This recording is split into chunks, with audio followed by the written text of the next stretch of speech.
शिव महापुराण की कथा कहती है, यदि चतुर्थी के दिन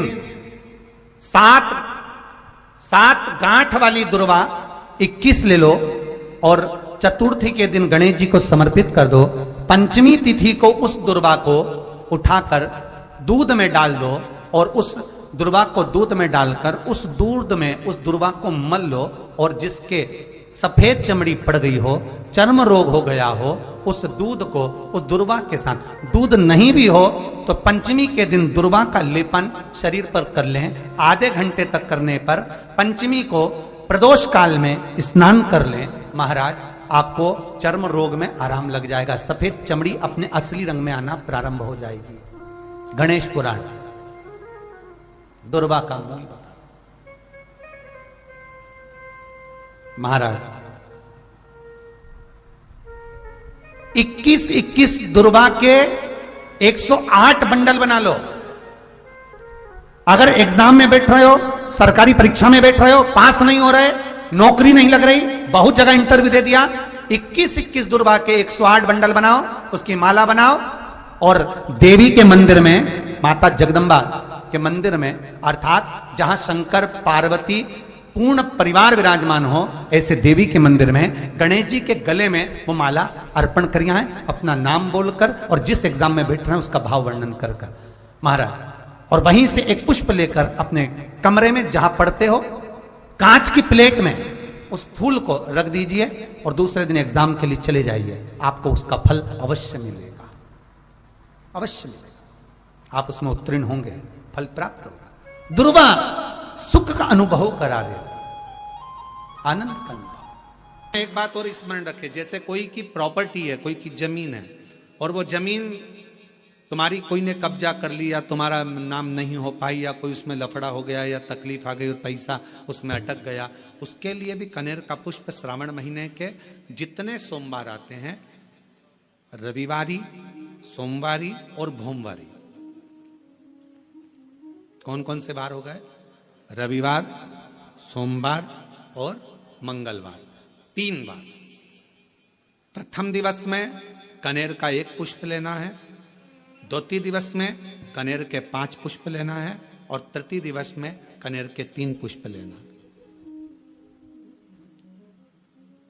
बेलपत्र एक साथ में लेकर शिव जी को रविवार के दिन भी समर्पित करें, सोमवार के दिन भी समर्पित करें और मंगलवार को 3 कनेर के पुष्प के साथ बेलपत्र लेकर बाबा को समर्पित करिए। कितना भी अटकी हुई प्रॉपर्टी होगी, कह दिया उसने मैं तेरे नाम प्लाट नहीं कराऊंगा और पैसा लेकर बैठ गया या पैसा नहीं दे रहा है या किसी भी रूप में वो अटका हुआ है, अगर सावन के 4 सोमवार पढ़े या 5 सोमवार पढ़े, आपने ये प्रत्येक सावन के सोमवार के पहले, फिर से बोलो कौन सा बार? रविवार, सोमवार और मंगलवार, ये 3 बार का क्रम अगर प्रत्येक सोमवार के पहले और बाद में कर लिया तो आपको उससे प्रॉपर्टी उस व्यक्ति को तुम्हें देना ही पड़ेगी, छोड़ना ही पड़ेगी।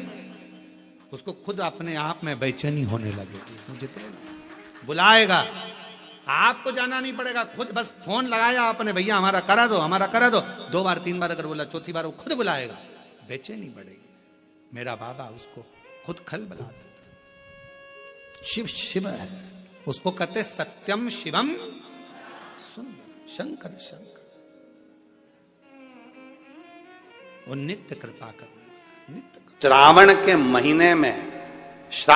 महीने में तुमने भूलवश भी अगर पार्थिव लिंग का निर्माण करा हो और पार्थिव लिंग का निर्माण कर अगर एक बेलपत्र शंकर को समर्पित करी हो तो वो बेलपत्र का फल मुझे दे दिया जाए। 1 बेलपत्र का फल मुझे दो।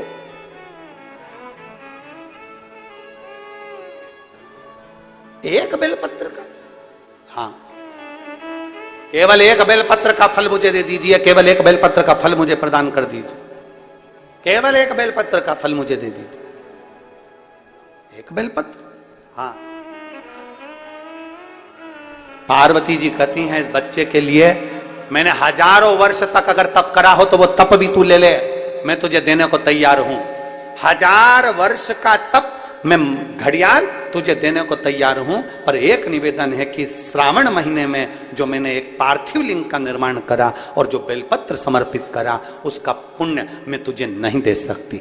1000 वर्ष का पुण्य ले ले, मैं दे दूंगी, पर एक श्रावण के महीने के पार्थिव लिंग के पूजन का एक बेलपत्र का पुण्य नहीं दे सकती। घड़ियाल कहता है, मुझे तुम्हारे 1000 वर्ष का तप नहीं चाहिए, मुझे तो केवल एक श्रावण महीने के पार्थिव लिंग पूजन का एक बेलपत्र का फल चाहिए।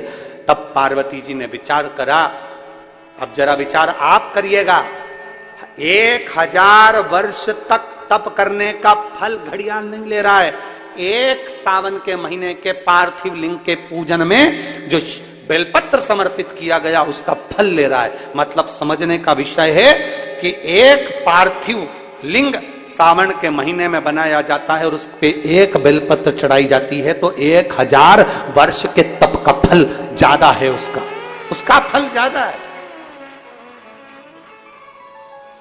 1000 वर्ष से ज्यादा तप के फल से बड़ा फल है पार्थिव शिवलिंग का निर्माण श्रावण महीने में कर एक बेलपत्र समर्पित कर। एक बेलपत्र करिए आप लोगों ने, किस किसने पूजन करी, जरा हाथ उठाओ। सभी ने करा है, रखो वापिस। अब जरा विचार करिए कि 1000 वर्ष के पूजन के फल के बराबर एक पार्थिव लिंग के निर्माण को और एक बेलपत्र समर्पित करने का फल प्राप्त हो जाए। एक और शंभु शरणे पड़े मांगू घड़ी रे घड़ी, दुख काटो दया करी ने दर्शन। शंभु शरणे पड़े मांगू घड़ी रे घड़ी, दुख काटो दया करी ने दर्शन। बोल बम का नारा है, जरा जम के बोलो, बोल बम का नारा है, सारी समस्या का हल। एक बेलपत्र में वो बल हो जाता है पार्थिव लिंग पूजन के श्रावण महीने के। हमसे लोग कहते हैं, क्या पड़ी तुमको सावन महीने में शिवलिंग का निर्माण करवाना, पूजन करवाना, ऑनलाइन करवाना, क्यों? हम कहते हैं भूलवश भी अगर कोई अपने घर में सावन के महीने में पार्थिव लिंग का निर्माण कर लेता है, पूजन कर लेता, भूलवश भी, और एक बेलपत्र समर्पित कर देता है, उसको हजारों वर्ष का पुण्य फल तप का तो वैसे ही प्राप्त होगा।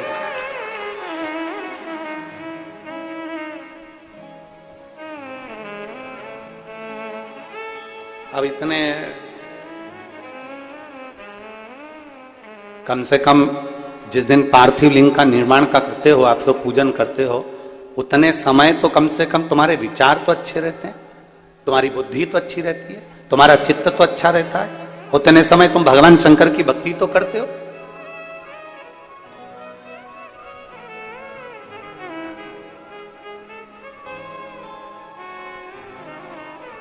तुम्हारे पास में उस समय पर भक्ति तो अविरल रहती है।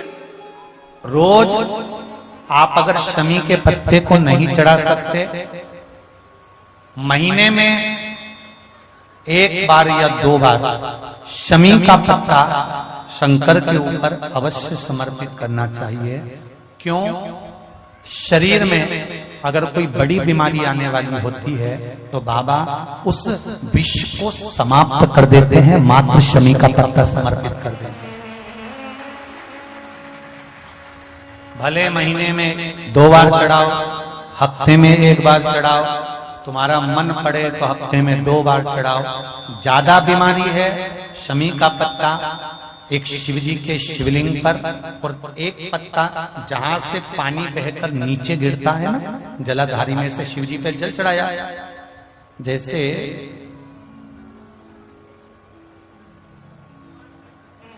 ये शिवलिंग, इस पर जल चढ़ाया तो ये पानी बहकर नीचे आता है, तो जहां गिरता है एक पत्ता शिवलिंग के ऊपर और एक पत्ता जहां से जल नीचे गिरता है वहां। अगर ज्यादा बीमारी है और ऐसा लग रहा है कि डॉक्टर कह रहे हैं कि तबीयत ज्यादा खराब हो सकती है, जांचे जाएगी, ये होगा वो होगा, तो एक पत्ता शमी का ऊपर, एक पत्ता जलधारी जो बहकर नीचे आती है पर चढ़ाना। शमी का पत्र रोग मुक्ति के लिए जब चढ़ाया जाता है तो भगवान शंकर का अवधूतेश्वर महादेव का नाम लेकर चढ़ाया जाता है। कौन सा महादेव? जम के बोलो जरा। अवधूतेश्वर महादेव का नाम लेकर चढ़ाया जाता है।